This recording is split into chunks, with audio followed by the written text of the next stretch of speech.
स्वर संधि, जैसा कि हमने पिछले 4 वीडियोज़ के माध्यम से पढ़ा कि दो स्वरों के मेल से होने वाले परिवर्तन को हम स्वर संधि कहते हैं।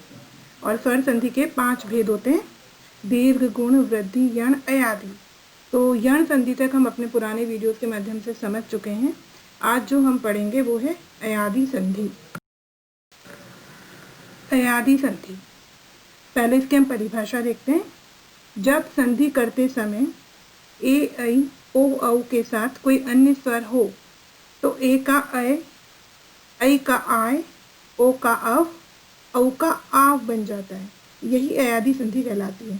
ध्यान से देखिए, जैसे हमने पहले अभी पढ़े हैं उनमें ई के आगे कोई और स्वर आए, वहाँ पर यण संधि थी। अभी ए, ऐ और ओ, औ अगर हमारे प्रथम स्वर बनते हैं वर्ण विच्छेद करने के बाद में, और द्वितीय स्वर कोई और है, अगर समान स्वर है तो दीर्घ संधि बनती है, नहीं तो अयादि संधि में क्या नियम है? ए का ऐ का आय, ओ का अव, औ का आव बन जाता है। उदाहरण के माध्यम से हम देखते हैं। पहला नियम हम लेते हैं, ए, उसके साथ में अगर अ आ गया सामने तो अय धन अ किस तरीके से होगा देखिए। जैसे उदाहरण है ने धन अन। अब ने का वर्ण विच्छेद न धन ए और अन से अ। ए धन अ को फिर से देखें, हम लिखेंगे अय धन अ। न, अब न में अय मिलेगा तो न य, और ने धन अन में न है अंत में, तो शब्द बनेगा हमारा नयन। अभी हमने देखा कि जब हमने संधि की तो लघु ए था, उसके सामने अगर कोई अन्य स्वर आया, जैसे हमने उदाहरण के लिए लिया अ, तो वो बना अय। लेकिन अगर हम दीर्घ ऐ लेते हैं तो वो बनता है आय। ऐ नहीं, आय बनेगा यहाँ पर। उदाहरण के लिए देखिए, गई धन अक। अभी गई से का जब हम वर्ण विच्छेद करेंगे तो ग धन ऐ और अक का अ, ये बन जाएगा आय। और ग में आ की मात्रा जब जुड़ेगी तो गा य, और अक में क भी है तो गायक। हमारा जो शब्द बनेगा गई धन अक से गायक। इसी को हम और समझते हैं आगे कि अगर ओ के साथ में अ आ गया तो वो अव होगा। देखिए, ए, ऐ के साथ में अगर आया तो अय और आय, ओ के साथ में आया तो अव। उदाहरण देखिए, पो धन अन और बनता है पवन। पो का जब आप वर्ण विच्छेद करेंगे तो प धन ओ और अन का अ, ओ धन अ बन जाएगा अव धन अ, तो पव, और अन का न तो पवन। नियम ध्यान से देखिए, और जिनको मैंने हाईलाइट किया है वो आपको ठीक से देखना है। परिभाषा देखिए, परिभाषा में लिखा है औ के साथ कोई अन्य स्वर आए तो औ का आव बन जाता है। तो औ के सामने असमान स्वर हमने देखा कि अभी हम लेते हैं यहाँ पे अ। तो उदाहरण देखिए, पौ धन अक। अभी पौ का वर्ण विच्छेद प धन औ, दीर्घ औ है। यहाँ पे दीर्घ है कि लघु, ये आपको बहुत ध्यान देना है। अक का अ, औ धन अ, ये बन जाएगा आव। प धन आव।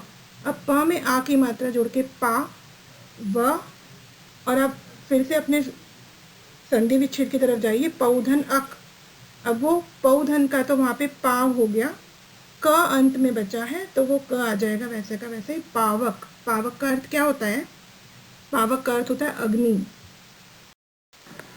अब एक और उदाहरण देखते हैं। पहले हमने देखा औ के साथ में अ था तो वो बन रहा था आवधन अ। अभी औ के सामने ई आ गया अगर, तो वो बनेगा आवधन ई, मतलब वहाँ में ई की मात्रा जुड़ जाएगी। यहाँ पर हमें ये बात समझने की है। अगर आ गया तो आव में आ की मात्रा, ई है तो ई की मात्रा। उदाहरण देखिए, नौ धन इक। अभी नौ का वर्ण विच्छेद न धन औ, इक का ई, न धन, अभी क्या बन जाएगा? आव धन ई से बनेगा आवी। तो न में आ की मात्रा जोड़ के नावी, और इक में क है तो नाविक। जो शब्द बनेगा नौ धन इक से वो क्या बन जाएगा संधि होने के बाद में? नाविक। फिर से हम देखते हैं अयादि संधि के जो नियम हैं, एक बार दोहरा लेते हैं कि जो मैंने आपको यहाँ पर समझाया कि ए, ऐ के सामने अगर कोई भी अन्य स्वर आता है तो वो अय बन जाता है। तो ये ध्यान देना है आपको कि ए के सामने अ आया तो वो बनेगा अय धन अ। अगर आ आया तो अय धन आ। ये हमें ध्यान देना है कि वहाँ पे हमें अ के बाद में अ लिखना है या क्या, तो जो आ रहा है उसकी मात्रा वहाँ पर हमको देनी है। ऐ है, ऐ के साथ में अगर कोई अन्य स्वर आया तो वो बनेगा आय धन, वो वाला स्वर, उसकी मात्रा आपको वहाँ पर लगानी है। इसी प्रकार दूसरा जो नियम है, ओ के सामने अगर कोई अन्य स्वर आया तो वो बन जाता है अवधन, वो स्वर की मात्रा, जो भी स्वर आ रहा है। और औ के सामने अगर आता है कोई और स्वर तो आवधन, उस स्वर की मात्रा। तो ये हमें यहाँ पर ध्यान देकर लिखना है। ठीक, आज हमने इस वीडियो के माध्यम से अयादी संधि क्या होती है, उसके नियम क्या होते हैं, इसके बारे में समझा। तो अब कितना समझ में आया उसके लिए फिर से एक अभ्यास आपके सामने है कि जो आपको दिए हुए संधि विच्छेद के रूप में शब्द यहाँ पर, उनकी संधि करके आपको नया शब्द बनाना है। वो क्या बनेगा उसके नियम भी लिखने हैं कि कौन सा नियम आपको वहाँ पर लगाना होगा उन शब्दों के लिए, आपने कौन से नियम का प्रयोग किया। तो ये अभ्यास कार्य कीजिए। और इसी के साथ हमारे इस वीडियो के साथ यहीं पर स्वर संधि के 5 भेद हमने यहाँ पर पढ़ लिए हैं। पुराने भेद अगर आपको देखने हैं कि दीर्घ, गुण, वृद्धि, यण, तो आप पुराने वीडियोज़ में जाकर देख सकते हैं। तो इन भेदों को आप अच्छे से कीजिए।